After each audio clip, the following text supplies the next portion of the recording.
यो रेडियो नेपाल हो। सन्तोष रेग्मीबाट समाचार सुन्नुहोस्। शुरूमा प्रमुख समाचार। विद्युत महसुल नतिरेका कारण लाइन काटिएका उद्योगहरूको वास्तविक बक्यौताबारे अध्ययन गर्न मन्त्री परिषदद्वारा समिति गठन। लाइन काटिएका उद्योगहरूमा तत्काल विद्युत जोडिने। मुलुकको अर्थतन्त्रमा महत्वपूर्ण योगदान रहेको वैदेशिक रोजगारीमा जाने नेपालीलाई थप आर्थिक भार पर्ने गरी कुनै काम नगर्न श्रम मन्त्रालयलाई प्रधानमन्त्रीको निर्देशन। राष्ट्रिय सभाको निर्वाचनमा समन्वय गर्न सत्ता गठबन्धनद्वारा समिति गठन। कोशी प्रदेशको सभामुखमा राप्रपाका अमर बहादुर विष्ट निर्विरोध निर्वाचित। र गाजा क्षेत्रमा इजरायली हमलामा 126 जनाको मृत्यु। सुन त, भोलिको मिटिङको लागि सबैलाई फोन गर्यो? छैन सर, मेरो मोबाइलमा ब्यालेन्स नै थिएन। अलि पछि गर्छु ल्यान्डलाइनबाट। ल हेर, मोबाइलमा ब्यालेन्स छैन भनेर हुन्छ?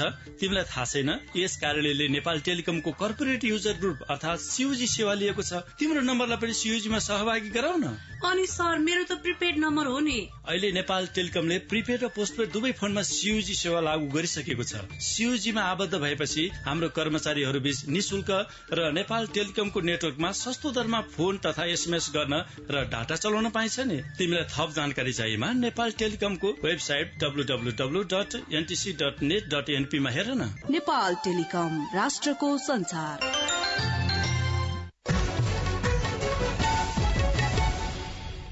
समाचार अब विस्तारमा। मन्त्री परिषदले महसुल नतिरेका कारण विद्युत लाइन काटिएका उद्योगहरूको वास्तविक बक्यौताबारे अध्ययन गर्न समिति गठन गरेको छ। प्रधानमन्त्री तथा मन्त्री परिषदको कार्यालय सिंहदरबारमा हिजो बसेको मन्त्री परिषदको बैठकले विद्युत प्राधिकरण र उद्योगहरू बीचको महसुल विवादको यथार्थ छानबिन गर्न समिति गठन गरेको र लाइन काटिएका उद्योगमा तत्काल लाइन जोड्न नेपाल विद्युत प्राधिकरणलाई निर्देशन दिने निर्णय भएको सरकारका प्रवक्ता एवं संचार तथा सूचना प्रविधि मन्त्री रेखा शर्माले जानकारी दिनुभयो। बैठकले विद्युत महसुल विवादको यथार्थ अध्ययन गरी प्रतिवेदन पेश गर्न सर्वोच्च अदालतका पूर्व न्यायाधीश गिरीश चन्द्र लालको नेतृत्वमा उद्योग मन्त्रालय र ऊर्जा मन्त्रालयका एक जना सहसचिव सदस्य रहने 3 सदस्यीय छानबिन समिति गठन गर्ने निर्णय गरेको मन्त्री शर्माले बताउनुभयो। नेपाल सरकारको मन्त्री परिषदबाट विभिन्न मितिमा शहीद घोषणा भएका र विवरण फरक परेका शहीदहरूको विवरण सच्याउने, नेपाल राजपत्रमा प्रकाशन हुन छुट भएका शहीदहरूको नाम प्रकाशन गर्ने र थप शहीद घोषणा गर्ने भन्ने विषयको निर्णय पनि भएको छ। यसको सबै विवरण सच्याइसकेपछि सम्पूर्ण नामावली प्राप्त हुनेछ। र अर्को यो डेडिकेटेड ट्रङ्क लाइनको जुन महसुलको सम्बन्धमा जुन उठेका विषयहरू छन्, प्रश्नहरू छन्, समस्याहरू छन्, त्यो सम्बन्धमा छानबिन गरी प्रतिवेदन पेश गर्न सर्वोच्च अदालतका पूर्व न्यायाधीश गिरीश चन्द्र लालको नेतृत्वमा उद्योग र ऊर्जा मन्त्रालयका सहसचिव रहेको 3 सदस्यीय समिति गठन गर्ने र हाललाई उद्योगीहरूको काटिएको विद्युत लाइन जोड्न निर्देशन दिने भन्ने निर्णय भएको छ। हिजो बसेको मन्त्री परिषदको बैठकले नेपाल दूरसञ्चार प्राधिकरणका अध्यक्ष पुरूषोत्तम खनालको राजीनामा स्वीकृत गर्ने, रिक्त अध्यक्ष पदमा नियुक्तिका लागि नाम सिफारिश गर्न संचार तथा सूचना प्रविधि मन्त्रालयका सचिवको नेतृत्वमा सिफारिश समिति गठन गर्ने र प्राधिकरणका सदस्य नवराज अधिकारीलाई अर्को व्यवस्था नभएसम्मका लागि कार्यवाहक अध्यक्षको जिम्मेवारी तोक्ने निर्णय गरेको छ। बैठकले राष्ट्रिय विकास परिषदमा जिल्ला समन्वय समिति, स्थानीय तह र अन्य विभिन्न निकायका पदाधिकारीहरू मध्येबाट 25 जना सदस्यहरू मनोनयन गर्ने निर्णय पनि भएको सरकारका प्रवक्ता एवं संचार तथा सूचना प्रविधि मन्त्री रेखा शर्माले जानकारी दिनुभयो। प्रधानमन्त्री पुष्पकमल दाहाल प्रचण्डले वैदेशिक रोजगारीमा जाने श्रमिकलाई थप आर्थिक भार पर्ने निर्णय तत्काल फिर्ता लिन श्रम, रोजगार तथा सामाजिक सुरक्षा मन्त्रालयलाई निर्देशन दिनुभएको छ। प्रधानमन्त्री तथा मन्त्री परिषदको कार्यालयमा श्रम मन्त्री, सचिव र विभागीय कर्मचारीहरूसँगको छलफलमा हिजो प्रधानमन्त्री प्रचण्डले मन्त्रालयले वृद्धि गरेको शुल्क श्रमिकबाट नलिई यथावत रूपमा काम हुने गरी कार्यान्वयनको व्यवस्था मिलाउन निर्देशन दिनुभयो। प्रधानमन्त्री प्रचण्डले मुलुकको अर्थतन्त्रमा वैदेशिक रोजगारीमा रहेका नेपालीको महत्वपूर्ण योगदान रहेको स्मरण गर्नुहुँदै आन्तरिक वा वैदेशिक रोजगारीमा जाने श्रमिकलाई थप आर्थिक भार पर्ने, कुनै प्रकारको काम नगर्ने व्यवस्थाका लागि मन्त्रालयलाई निर्देशन दिनुभयो। प्रधानमन्त्रीले वैदेशिक रोजगारीमा जाने श्रमिकलाई अभिमुखीकरण तालिमहरू निशुल्क रूपमा प्रदान गर्न र श्रमिकको हितलाई ध्यानमा राखी कार्यक्रम सञ्चालन गर्न निर्देशन दिनुभयो। छलफलमा श्रम, रोजगार तथा सामाजिक सुरक्षा मन्त्री शरद सिंह भण्डारीले विश्व श्रम बजार प्रविधि मैत्री भइसकेकाले नेपाललाई पनि सोही अनुरूप व्यवस्थित बनाउनु पर्ने आवश्यकता रहेकोमा जोड़ दिनुभयो। मुख्य सचिव डाक्टर वैकुण्ठ अर्यालले भारतबाट कैयौं नागरिक नेपाल आएर स्वरोजगारमूलक काम गरेर लाखौं कमाउने दृष्टान्त दिँदै नेपालीले स्वदेशमै श्रम गर्दा हिचकिचाउने परिस्थितिको अन्त्य गर्न श्रम संस्कृति र अभिमुखीकरण आवश्यक रहेको बताउनुभयो। श्रम मन्त्रालयका सचिव केवल प्रसाद भण्डारीले आगामी दशकलाई आन्तरिक रोजगारी प्रवर्धन दशकका रूपमा मनाउने गरी काम शुरू गरिएको र त्यसले देशभित्रै रोजगारी सृजनाका निम्ति सकारात्मक योगदान गर्ने विश्वास व्यक्त गर्नुभयो। सशस्त्र द्वन्द्वका क्रममा मृत्यु भएका सुरक्षाकर्मीका परिवारजनले प्रधानमन्त्री पुष्पकमल दाहाल प्रचण्डसँग भेट गरी संसदमा विचाराधीन सत्य निरूपण तथा मेलमिलाप आयोग सम्बन्धी विधेयकमा आफूहरूले कुनै बाधा नगर्ने प्रतिबद्धता व्यक्त गर्नु भएको छ। टीआरसी विधेयकमा द्वन्द्व पीड़ित सुरक्षाकर्मीका परिवारका सम्भव मागहरू सम्बोधन गर्न आग्रह गर्नुहुँदै उहाँहरूले सरकारले सशस्त्र द्वन्द्वका क्रममा राज्य पक्ष र विद्रोहीबाट मारिएका दुवै पक्षलाई समान व्यवहार गरेका कारण आफूहरू विधेयकमा बाधक नबन्ने बताउनुभयो। भेटमा द्वन्द्व पीड़ित सुरक्षाकर्मी परिवारका तर्फबाट सहभागी भएकाहरूले युद्धको पीड़ा र मर्म प्रधानमन्त्री प्रचण्डलाई जति अरू नेतालाई बोध नहुने आफूहरूको विश्वास रहेको उल्लेख गर्नुभयो। उहाँहरूले प्रधानमन्त्री प्रचण्डकै कार्यकालमा द्वन्द्व पीड़ितका सबै माग सम्बोधन हुने विश्वास समेत व्यक्त गर्नुभयो।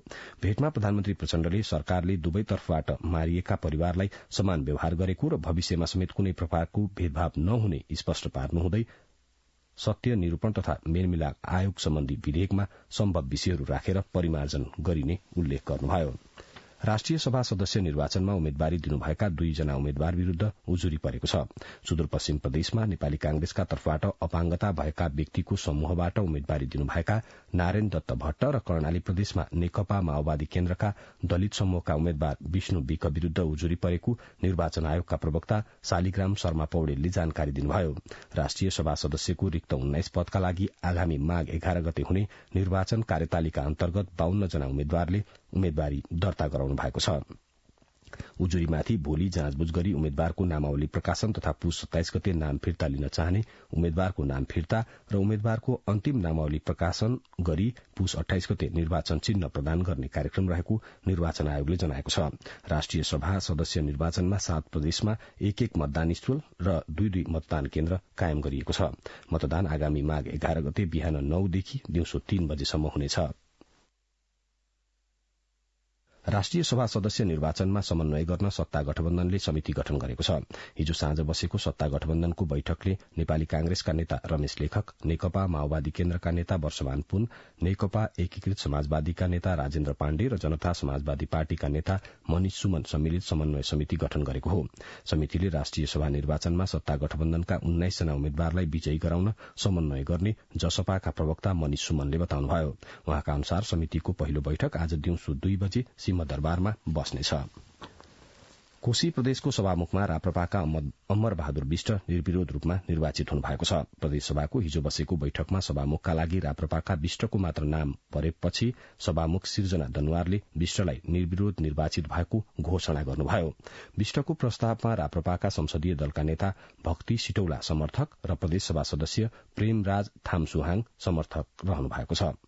राप्रपाका विष्टलाई सत्ता गठबन्धन र नेकपा एमालेको समेत समर्थन रहेको थियो। नवनिर्वाचित सभामुख विष्टले प्रदेश प्रमुख परशुराम खापुङ समक्ष हिजै पद तथा गोपनीयताको शपथ लिनुभएको छ।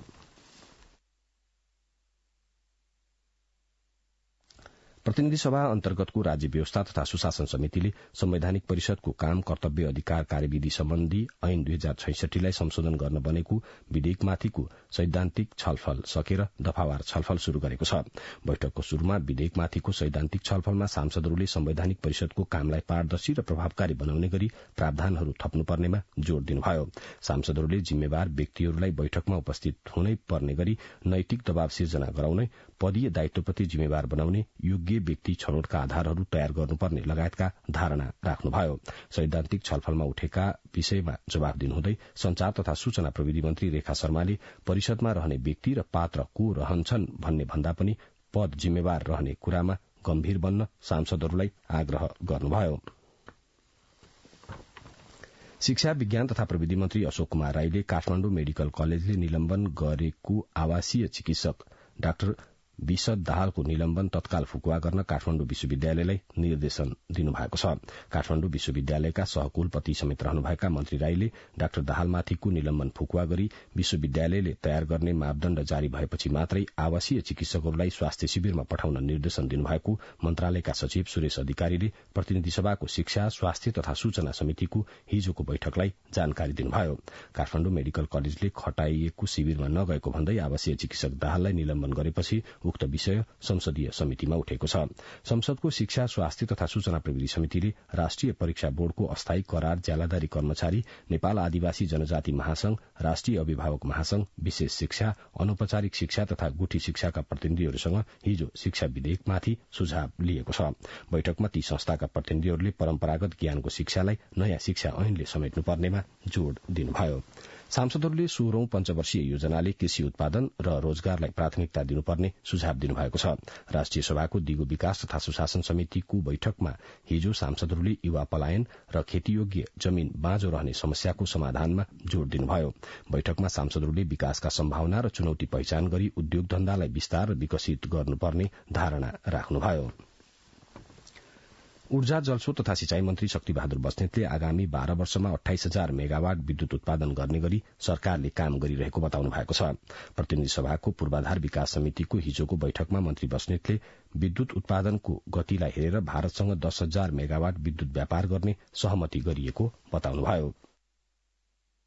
मन्त्री बस्नेतले डेडिकेटेड र ट्रंक लाइनको विषय सहमति उन्मुख भएको जानकारी दिनुभयो। मन्त्री बस्नेतले विभिन्न समयमा गरी 1 अर्ब भन्दा बढ़ी महसुल उठ्न बाँकी रहेको जानकारी पनि त्यस क्रममा दिनुभयो। सांसदहरूले विद्युत महसुलको निर्धारण, प्रसारण लाइनको विस्तार र व्यापार सम्झौताको विश्वसनीयता आधार बिना भारतसँग विद्युत व्यापार सम्झौता गरिएको भन्दै कार्यान्वयनको स्पष्ट आधार खुलाउन सरकारसँग माग गर्नुभयो। लामो समयदेखि प्रहरीको खोजी सूचीमा रहेका रामबहादुर बमजन पक्राउ परेका छन्। बमजनलाई नेपाल प्रहरीको केन्द्रीय अनुसन्धान ब्यूरो सीआईबीले काठमाडौँको बुढा नीलकण्ठ क्षेत्रबाट हिजो साँझ पक्राउ गरेको नेपाल प्रहरीका प्रवक्ता प्रहरी नायब महानिरीक्षक कुबेर कडायतले जानकारी दिनुभयो। बमजनको आश्रमबाट आनीसहित 4 जना सम्पर्कविहीन भएको उजुरी परेपछि प्रहरीले लामो समयदेखि उनको खोजी गरिरहेको थियो। नेपाल प्रहरीको केन्द्रीय अनुसन्धान ब्यूरोले काठमाडौँको 3 कुने स्थित रियल गोर्खा बचत तथा ऋण सहकारी संस्थाबाट ठगीमा परेका पीड़ितलाई सम्पर्कमा आउन अनुरोध गरेको छ। ब्यूरोका प्रवक्ता प्रहरी परीक्षक नवराज अधिकारीले सहकारीका केही व्यक्ति पक्राउ परेकाले उनीहरू विरूद्ध मुद्दा अघि बढ़ाउनु पर्ने हुँदा ठगीमा परेकालाई समयमै सम्पर्कमा आएर जाहेरी दिन अनुरोध गरिएको जानकारी दिनुभयो। अहिलेसम्मको अनुसन्धानमा सहकारीले 12 करोड़ 35 लाख बचत रकम अपचलन र हिनामिना गरेको पाइएको उहाँले बताउनुभयो। रकम हिनामिना गरी फरार रहेका अध्यक्ष हर्कबहादुर कठायत र सदस्य विनोद कुमार ओझालाई पक्राउ गरी अनुसन्धान थालिएकाले बचतकर्तालाई सम्पर्कमा आएर जाहेरी दिन ब्यूरोले सार्वजनिक आह्वान गरेको हो। बचतकर्ताको बचत फिर्ता नगर्ने काठमाडौँको गोकर्णेश्वर नगरपालिका 8 अत्तरखेलमा संचालित कान्ति भैरव बचत तथा ऋण सहकारी संस्थाका संचालक र कर्मचारी पक्राउ परेका छन्। गोकर्णेश्वर नगरपालिका 4 चौतारा बस्ने सहकारीका अध्यक्ष हरिकृष्ण श्रेष्ठ, पूर्व अध्यक्ष प्रेम श्रेष्ठ, कोषाध्यक्ष शेरलाल श्रेष्ठ र सहव्यवस्थापक राजेन्द्र श्रेष्ठलाई महानगरीय प्रहरी वृत्त बौद्धले पक्राउ गरेको हो। सहकारीका सबै संचालक एकै टोलका दाजुभाइ हुन्। सहकारी संचालक समितिका सचिव समेत रहनुभएका प्रबन्धक रामदास श्रेष्ठ, सदस्य अनिरुद्ध श्रेष्ठ, सदस्य राधेश्याम श्रेष्ठ र लेखा समितिका संयोजक गोकर्णेश्वर महादेव अंग्रेजी माध्यमिक विद्यालयका प्रधानाध्यापक समेत रहनुभएका चन्द्रप्रसाद पौडेल फरार हुनुहुन्छ। यी सबैका नाममा प्रहरीले पक्राउ पूर्जी जारी गरेको जनाएको छ। सहकारीका संचालकले 7,700 बचतकर्ताको 1 अर्ब 21 करोड़ रकम हिनामिना गरेको पाइएको पीड़ित संघर्ष समिति अन्तर्गतको कार्यदलका अध्यक्ष राजेश कुमार विष्टले जानकारी दिनुभयो। त्रिभुवन विश्वविद्यालयले खुला प्रतिस्पर्धाबाट उपकुलपति नियुक्तिको प्रक्रिया अघि बढ़ाएको छ। कल्पना दाहालको रिपोर्ट। प्रधानमन्त्री पुष्पकमल दाहाल प्रचण्डले शिक्षा क्षेत्रमा राजनीतिक भागवण्डाका कारण शिक्षालयहरू कमजोर बन्दै गएपछि देशकै जेठो विश्वविद्यालयमा उपकुलपति नियुक्ति खुल्ला प्रतिस्पर्धाबाट गर्न निर्देशन दिनुभयो। त्यस लगत्तै केही प्रावधान राखेर विश्वविद्यालयले पुस 20 गते दरखास्त आह्वान गरेको थियो, तर विवाद बढ़ेपछि पुनः प्रधानमन्त्रीको निर्देशनमा अर्को दरखास्त पुस 23 गते आह्वान गरिएको छ। प्रधानमन्त्री पुष्पकमल दाहाल प्रचण्डले उपकुलपतिको नियुक्ति प्रक्रियाका लागि आह्वान गरेको विज्ञापनका प्रावधान सच्याउन निर्देशन दिनुभएको प्रधानमन्त्रीका प्रेस सल्लाहकार गोविन्द आचार्यले जानकारी दिनुभयो। त्रिभुवन विश्वविद्यालयमा खुला प्रतिस्पर्धाबाट नियुक्तिको लागि पहिले दरखास्त आह्वान गरियो। त्यसमा चाहिँ केही विषयहरू अलिकति विवादास्पद जस्तो भएर आलोचना पनि भयो। त्यसपछि पुनः यसलाई चाहिँ दरखास्त आह्वान गर्न प्रधानमन्त्रीज्यूले चाहिँ निर्देशन दिनुभयो। शिक्षा मन्त्रीज्यू र सचिवज्यूलाई बोलाएर दोस्रो पटक आह्वान गरिएको विज्ञापनमा विश्वभर भएका योग्य नेपालीले कार्यविधिमा उल्लेखित कागजात सहित सूचना प्रकाशित भएको मितिले 15 दिनभित्र दरखास्त दिन सक्नेछन्। त्रिभुवन विश्वविद्यालयको उपकुलपति छनौट तथा सिफारिश सम्बन्धी कार्यविधि 2080 अनुसार मान्यता प्राप्त विश्वविद्यालयबाट स्नातकोत्तर उपाधि प्राप्त गरेको विश्वविद्यालयमा प्राध्यापनको अनुभव, त्रिभुवन विश्वविद्यालयसँग कुनै स्वार्थ नबाजिएको नेपाली नागरिक हुनुपर्ने, दरखास्त दिनु अघि कुनै राजनैतिक दलको सदस्य नरहेको आवश्यक न्यूनतम योग्यता तोकिएको छ। शिक्षाविद विद्यानाथ कोइरालाले विश्वविद्यालयमा हुने दलीय भागवण्डाको अन्त्य गर्न प्रधानमन्त्रीको राम्रो प्रयास भएको र शिक्षक, प्राध्यापक, विद्यार्थीलाई राजनैतिक दलका भातृ संगठन खोल्ने प्रावधान पनि प्रधानमन्त्रीले रोक्नुपर्ने बताउनुभयो। शिक्षाविद कोइरालाले खुल्ला प्रतिस्पर्धाबाट आवेदन दिने उपकुलपतिलाई छान्ने अधिकारीहरू पनि योग्य हुनुपर्ने सुझाव दिनुभयो। दलीयताको अन्त्य गर्नको निम्ति राम्रो अभ्यास हो त्यो छान्न बस्ने मान्छे कस्तो मान्छे छ भनेर भन्ने पनि हुन्छ। किनभने प्रतिस्पर्धा त चर्कै होला, मान्छेहरू रहर गर्लान्। अब रहर गरेका मान्छेलाई छान्ने मान्छे पनि त त्यही तहको हुनु पर्यो नि त। त्यो चाहिँ नि विचारणीय प्रश्न हो। त्यसो गर्न सक्ने हो भने बाटो हुन्छ। राजनीतिक दलले आफ्नो मान्छे हो भनेर भन्ने जुन दृष्टिकोण बनाइरहेछन् त्यो आफ्नो मान्छेको चिन्तन हटेर कमसे कम गुणवत्ताको रूपमा हेर्ने चलनचल्ती बन्छ भनेर भन्ने आशा गर्न सकिन्छ। यसअघि सधैँ जसो राजनैतिक भागभण्डाका आधारमा नियुक्ति हुने विश्वविद्यालयका पदाधिकारीहरूका कारण त्रिभुवन विश्वविद्यालय झण्डै थला पर्ने अवस्थामा पुगेको बेला अहिले खुल्ला प्रतिस्पर्धाबाट उपकुलपति नियुक्त गर्ने सूचनाले राजनैतिक हस्तक्षेपबाट विश्वविद्यालय मुक्त हुने अपेक्षा गर्न सकिन्छ, तर व्यवहारमा अझै हेर्न बाँकी नै छ। कल्पना दाहाल, रेडियो नेपाल, काठमाडौँ। स्वास्थ्य मन्त्रालय अन्तर्गत एपिडेमियोलोजी तथा सरुवा रोग नियन्त्रण महाशाखाले कोरोना भाइरस संक्रमितको प्रतिवेदन दैनिक रूपमा पठाउन निर्देशन दिएको छ। महाशाखाका निर्देशक डाक्टर रुद्रप्रसाद मरासिनीले कोरोना भाइरस संक्रमणको ओमिक्रोनको नयाँ भेरिएन्ट JN1 देखिएपछि निगरानीका लागि सरकारी तथा निजी अस्पताल, प्रवेश बिन्दुहरू, कोभिड-19 का रिपोर्टिङ प्रयोगशाला लगायतलाई परिपत्र गर्दै संक्रमितको प्रतिवेदन दैनिक रूपमा पठाउन निर्देशन दिएको जानकारी दिनुभयो। नेपालमा पछिल्लो पटक 7 जनामा कोरोना भाइरस संक्रमणको ओमिक्रोनको नयाँ भेरिएन्ट JN1 भेटिएको छ। संक्रमित बिरामीको आनुवांशिक अध्ययनका लागि राष्ट्रिय जनस्वास्थ्य प्रयोगशालामा नमूना पठाउन उहाँले अनुरोध गरिएको बताउनुभयो। स्वास्थ्य मन्त्रालयले संक्रामक दर बढ़ी भएकाले भीड़भाड़ हुने स्थान, मेला, भोज, पार्टी आदिमा जनस्वास्थ्यका मापदण्डहरू, मास्कको प्रयोग, भौतिक दूरी लगायत कायम राख्न र हातको सरसफाईमा ध्यान दिन सबैलाई अनुरोध गरेको छ। रेडियो नेपालले अडियो अर्काइभिङ सम्बन्धी 4 दिने पुनर्ताजगी तालिम सम्पन्न गरेको छ। रेडियो नेपालको केन्द्रीय कार्यालय सिंहदरबारमा हिजो सम्पन्न तालिममा रेडियो नेपालमा रहेका पुराना श्रव्य सामग्रीलाई डिजिटल प्रणालीमा रूपान्तरण, नेटवर्किङ र स्टोरेज क्षमता बढ़ाउने लगायतका विषयमा प्रशिक्षण दिइएको छ। रेडियो नेपालका कार्यकारी निर्देशक बुद्धिबहादुर केसीले रेडियो नेपालबाट प्रसारण भएका पुराना अडियो सामग्रीलाई डिजिटल प्रणालीमा रूपान्तरण गरी थप आमदानीको स्रोत बनाउन तालिम प्राप्त कर्मचारीहरू लाग्नुपर्ने बताउनुभयो। कार्यकारी निर्देशक केसीले तालिमबाट प्राप्त ज्ञानसिपलाई व्यवहारमा उतारी संस्थाको क्षमता वृद्धिमा लाग्न आग्रह गर्नुभयो। प्रशिक्षक पुनित नरेन्द्र भानुशालीले तालिमबाट प्राप्त दक्षतालाई कार्यान्वयन गर्न सके रेडियो नेपालको डिजिटल प्रणालीले फड्को मार्ने विश्वास व्यक्त गर्नुभयो। रेडियो नेपालका नायब कार्यकारी निर्देशक कृष्णचन्द्र पौडेल, उपनिर्देशक उदय कृष्ण श्रेष्ठ लगायतले डिजिटल अर्काइभिङका सम्बन्धमा धारणा राख्नुभयो। तालिममा इन्जिनियरिङ, अर्काइभिङ, टेप लाइब्रेरी र स्टुडियोका गरी 20 जना कर्मचारीको सहभागिता थियो। केही अन्तर्राष्ट्रिय समाचार। इजरायली आक्रमणमा परि गाजा क्षेत्रमा पछिल्लो समयमा 126 जनाको मृत्यु भएको छ। हमासद्वारा सञ्चालित स्वास्थ्य मन्त्रालयले मध्य गाजामा रहेको एउटा अस्पतालमा 57 जनाको मृत्यु भएको जानकारी दिएको छ। इजरायल र हमास बीचको युद्ध रोक्न वार्ताका लागि इजरायल पुग्नुभएका अमेरिकी रक्षा मन्त्री एन्टोनी ब्लिंकनले सर्वसाधारण को हताहत नहोस् भन्नेमा जोड़ दिनुभएको छ।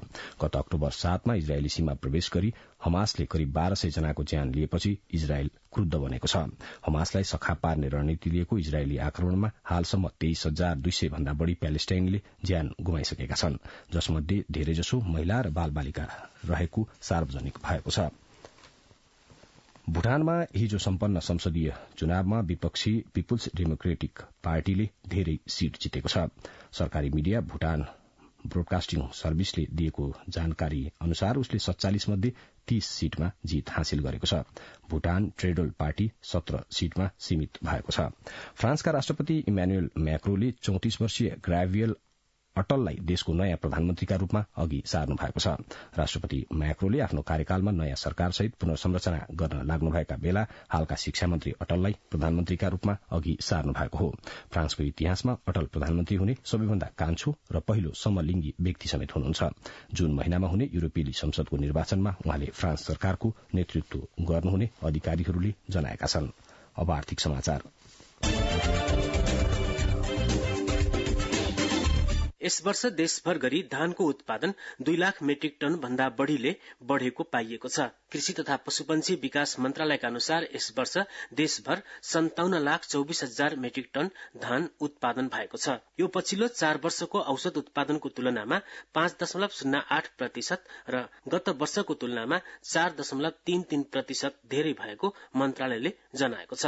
गत वर्ष करिब 55 लाख मेट्रिक टन धान उत्पादन भएको थियो। समग्र धान उत्पादन बढ़नुमा उन्नत बिउको उपलब्धता र प्रयोग, रोग किराको प्रकोपमा कमी, बाढ़ी पहिरोबाट पर्ने नकारात्मक असरमा कमी, कृषि औजार र प्रविधिको प्रयोग र मौसमी अनुकूलनलाई मुख्य आधार मानिएको छ। तर धान लगाइएको क्षेत्रफल भने 8,800 हेक्टरले घटेको कृषि मन्त्रालयले जनाएको छ। परराष्ट्र मन्त्री एनपी साउदले पञ्चेश्वर परियोजनाको प्रक्रियागत काम 1 महिनाभित्र अघि बढ़ाउने गरी हालै नेपाल र भारतबीच सहमति भएको बताउनु भएको छ।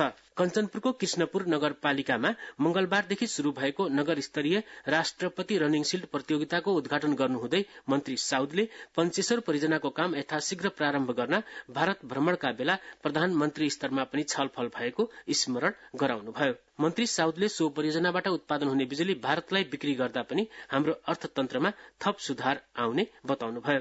मन्त्री साउदले देशको अर्थतन्त्रलाई कृषि, पर्यटन र ऊर्जा उत्पादनबाटै उठाउन सकिने पनि बताउनुभयो। लाइन काटेका उद्योगहरूले ट्रंक र डेडिकेटेड लाइनको बक्यौता बुझाउन 30 दिनभित्र आवेदन दिन नेपाल विद्युत प्राधिकरणले निर्देशन दिएको छ। प्राधिकरणले किस्ताबन्दीमा बक्यौता रकम बुझाउने सुविधा लिन भन्दै किस्ताबन्दी सुविधा दिएको हो। निर्णय अनुसार ती उद्योगहरूका लागि बढ़ीमा 60 महिनासम्मको किस्ताबन्दीको व्यवस्था गरिनेछ। 61 वटा उद्योगले प्राधिकरणलाई 22 अर्ब 24 करोड़ रूपियाँ बक्यौता तिर्न बाँकी देखिएको छ।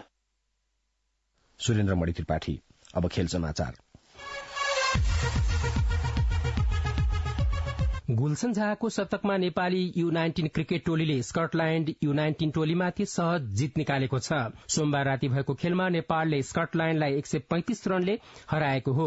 दक्षिण अफ्रिकामा नेपालले दिएको 285 रनको लक्ष्य पछ्याएको स्कटल्याण्डले 43 ओभर 2 बलमा सम्पूर्ण विकेट गुमाउँदै 149 रन बनायो। स्कटल्याण्डका लागि उजिर अहमदले सर्वाधिक 28 रन बनाए। त्यस्तै खानले 24 रन बनाए। नेपालका लागि तिलक भण्डारीले 3 विकेट लिए भने आकाश चन्दले 2 विकेट लिए। यसअघि पहिले ब्याटिङ गरेको नेपालले 39 ओभर 2 बलमा सम्पूर्ण विकेट गुमाउँदै 284 रन बनाएको थियो। नेपालका लागि गुलशन झाले शतकीय पारी खेले। उनले 115 बलमा 114 रन बनाए। नेपालका लागि दीपक बोहराले 58 रनको अर्धशतकीय पारी खेले। नेपाली टोली अहिले दक्षिण अफ्रिकामा विश्वकपको तयारीमा रहेको छ। सुर्खेतमा जारी 34औं पुरूष राष्ट्रिय भलिबल प्रतियोगिताको सेमी फाइनल समीकरण पूरा भएको छ।